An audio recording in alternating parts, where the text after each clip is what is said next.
इस वक्त मौजूद हो आप मेरे साथ हिंदुस्तान सीबी न्यूज पर, और इस वक्त की बड़ी खबर के साथ हम आपके साथ मौजूद हैं। तो आप मेरे साथ बने रहिए हिंदुस्तान सीबी न्यूज पर और देखते रहिए आंखों देखा हाल। नमस्कार दोस्तों, इस वक्त मौजूद हम ताजनगरी आगरा के गांव मरकिया के जुल्ला की गली में।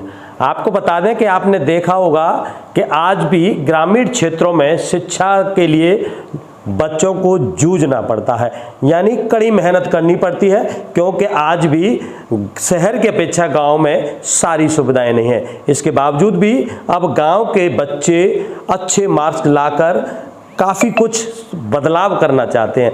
तो हमारे साथ मौजूद है एक छात्र, हम इनसे जानेंगे क्या नाम है, किस प्रकार की इन्होंने पढ़ाई की। क्या नाम है आपका?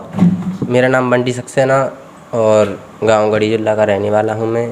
और गांव के ही एक स्कूल से मैंने हाई स्कूल की परीक्षा दी है, जिसमें 85% अंक मैंने प्राप्त किए हैं। कितनी मेहनत की थी जब आके आपके 85%? आपने कितना टारगेट रखा था, कितने परसेंटेज आनी चाहिए? मैंने टारगेट तो इतने का ही रखा था, थोड़ा इससे ज़्यादा रखा था, लेकिन अच्छे मार्क्स आ गए मेरे। कितने घंटे पढ़ाई की, क्या कुछ रहा है इसका? मैं शाम को थोड़ा कम पढ़ता था, लेकिन सुबह 4 घंटे पढ़ता था रोजाना। अच्छा, मन लगा कर। अच्छा, क्या बनना चाहते हो पढ़ लिख कर? पढ़ लिख कर मैं पुलिस में SHO बनना चाहता हूँ। पुलिस में SHO बनना चाहते हो? क्या करना चाहते हो SHO बनकर? मैंने देखा है कि गांव के बहुत से ऐसे वर्ग होते हैं जिनका शोषण होता है, बहुत कम मात्रा में रहते हैं गांव में। उन्हीं को देखकर मैंने सोचा है कि मैं SHO बनूं और हर किसी को न्याय दिलाऊं। अच्छा, आपके पिताजी क्या करते हैं? मेरे पिताजी अब हमारे गांव के ही चौकीदार हैं। और मैंने सोचा था एक दिन कि मेरे पिताजी जिस थाने में ड्यूटी देने जाते हैं चौकीदार में, मैंने निर्णय ले लिया उसी दिन से कि मैं उसी थाने का SHO बनूं। अच्छा, देखा जाता है कि आजकल लोग सोशल मीडिया और मोबाइल के पर भी सहारा लेते हैं। क्या आपने इनके लिए सहारा लिया या अपनी कड़ी मेहनत की? क्या कुछ रहा पढ़ाई को लेकर? हाँ, थोड़ा सहारा, बहुत सहारा लिया है मैंने, क्योंकि मैं थोड़ा स्कूल कम ही जाता हूँ और ज़्यादा से ज़्यादा मैंने पढ़ाई सोशल मीडिया से की है। सोशल मीडिया का सहारा। अच्छा, इसके अलावा और कितनी पढ़ाई करना चाहते हो? इसके अलावा मैं 12वीं के बाद ग्रेजुएट ही करना चाहता हूँ केवल। उसके बाद SHO बनना चाहते हैं। तो ये 3 बहन भाई हमारे साथ मौजूद हैं, इनसे जानते हैं कि जो हमारे साथ एक बहन बेटी हैं, इन्होंने भी इंटर की परीक्षा दी है। तो हम जानना चाहेंगे क्या कुछ कहना है। क्या नाम है बेटा आपका? हिना सक्सेना। हिना जी, आपने कौन सी परीक्षा दी है इस बार? मैंने 12th क्लास की परीक्षा दी है। कितने परसेंटेज आए? 80.4%। 80.4%। अच्छा, आपके पिताजी क्या करते हैं? मेरे पिताजी गांव के चौकीदार हैं।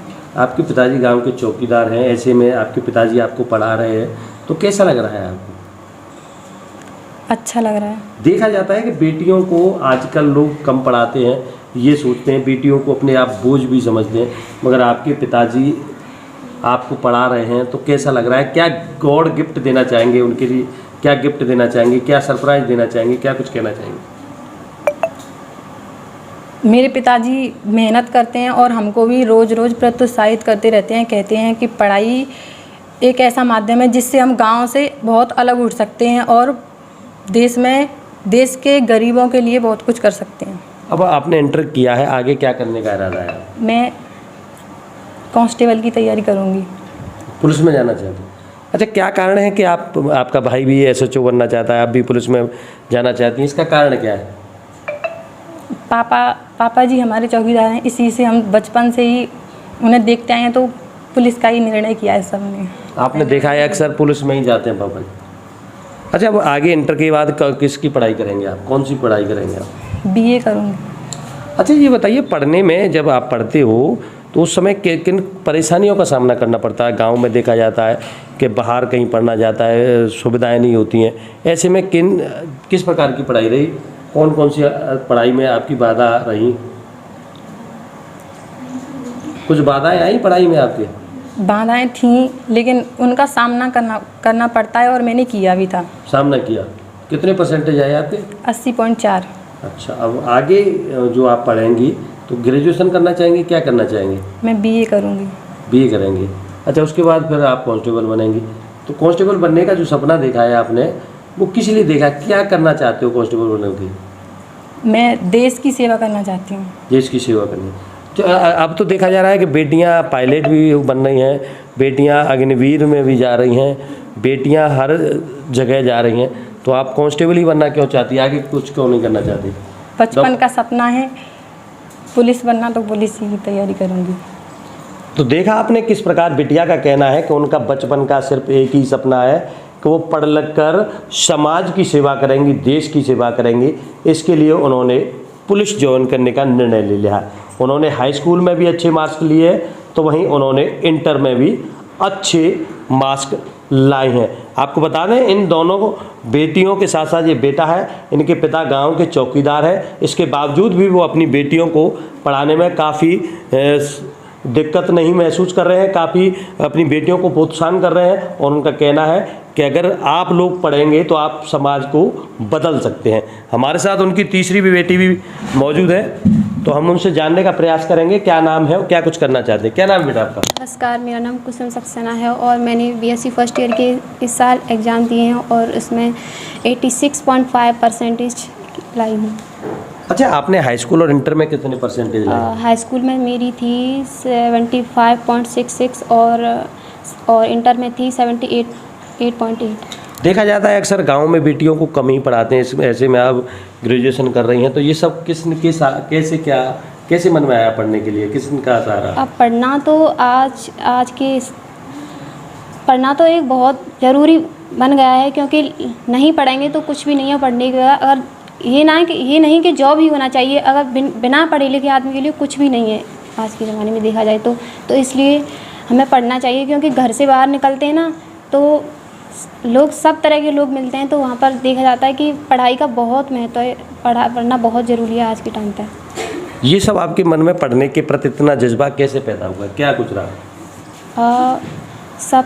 सबसे पहले तो ये है कि जो लोग अनएजुकेटेड होते हैं, जो पढ़े लिखे नहीं होते, उनका ही ज़्यादातर शोषण होता है। और पढ़े लिखे जो होते हैं फिर भी वो मुसीबतों का सामना कर लेते हैं और वो थोड़े समझदार भी होते हैं, गलत निर्णय भी नहीं लेते। और जो अनएजुकेटेड होते हैं वो लोग थोड़ा सा निर्णय गलत ले लेते हैं। तो पढ़ना सबको चाहिए, ये नहीं कि गवर्नमेंट जॉब हो या प्राइवेट जॉब हो, जॉब के लिए नहीं पढ़ना है, बस अपनी समझदारी के लिए भी पढ़ना है। और जॉब भी करनी है, ये नहीं जॉब नहीं करनी, पढ़ना बहुत ज़रूरी है आज के टाइम पे। कितने बहन भाई हैं और आप कितने भाई बहन पढ़ रहे हैं, क्या कुछ कहना चाहिए? हम फ़िलहाल तो हम 3 पढ़ते हैं। मेरा जो बड़ा भाई है देव सक्सेना, उन्होंने भी मेरे साथ इंटर की थी, अच्छे परसेंट आई थी उनकी। और मेरे जो बड़े वाले भाई हैं वो राज सक्सेना, उन्होंने एमएससी की और पीएचडी भी कर रहे हैं इस टाइम। तो मेरे घर में सब एजुकेटेड ही हैं। अच्छा, पिता क्या करते हैं आपके? पापा मेरे चौकीदार हैं। अब पापा आपके चौकीदार है, ऐसे में आपका पूरा परिवार पढ़ने में ध्यान दे रहा है, तो ये कैसे आपके अंदर आया? देखा जाता है गांव में लोग पढ़ने में कम और नौकरी और कमाने में ज़्यादा ध्यान देते हैं। मम्मी पापा का यही सपना है कि हम पढ़ें लिखें, और क्योंकि अगर हमारी शादी भी हो जाएगी ना, किसी घर में हमारे पास जॉब हो ना हो, लेकिन वहाँ पर हम पढ़े लिखे होंगे तो सबसे अपना सभ्यता का परिचय देंगे। अच्छा, वैसे पढ़ लिख कर आप कुछ बनना चाहते हैं, क्या बनना चाहते हैं? मुझे टीचिंग लाइन में जाना है। टीचिंग में जाना है? टीचर बन के क्या करना चाहते हो? टीचर मेरा बचपन का शौक़ है और सपना भी है कि मुझे टीचर ही बनना है, इसीलिए मैं अभी भी बच्चों को ट्यूशन पढ़ाती हूँ, अपना बेस मजबूत कर रही हूँ अभी से। तो आपने देखा किस प्रकार यह दोनों बेटियां और बेटे ने बताया है कि उनके पिता गांव के चौकीदार हैं, इसके साथ साथ वो है अपने पिता के सपने को पूरा करने के लिए लगातार मेहनत कर रहे हैं। एक भाई ने हाई स्कूल किया है, तो दूसरी बिटिया ने इंटरमीडिएट किया है और तीसरी ने ग्रेजुएशन किया है। और तीनों का सपना है कि पिता हमारे ने जो सपना देखा है, गांव के चौकीदार है, इसके बावजूद उनका कहना है कि अगर हम पढ़े लिखे होंगे तो अपने पैरों पर खड़े रहेंगे, हर अच्छे बुरे निर्णय लेने में सक्षम रहेंगे। इसके साथ साथ बिटिया का कहना है जब हमारी शादी होगी तो हम 2 घरों को रोशन करेंगे, यानी अपने मायकों को तो रोशन कर ही रहे हैं, अपने ससुराल को भी रोशन करेंगे और किसी प्रकार का गलत निर्णय नहीं लेंगे। साथ ही साथ बिटिया का कहना है कि वह पढ़ लिख कर एक टीचर बनना चाहती हैं, ताकि समाज में जो बच्चे शिक्षा से वंचित हैं उन्हें भी पढ़ा लिखा कर आगे बढ़ने में मदद करें। चौप सिंह सक्सेना, आगरा।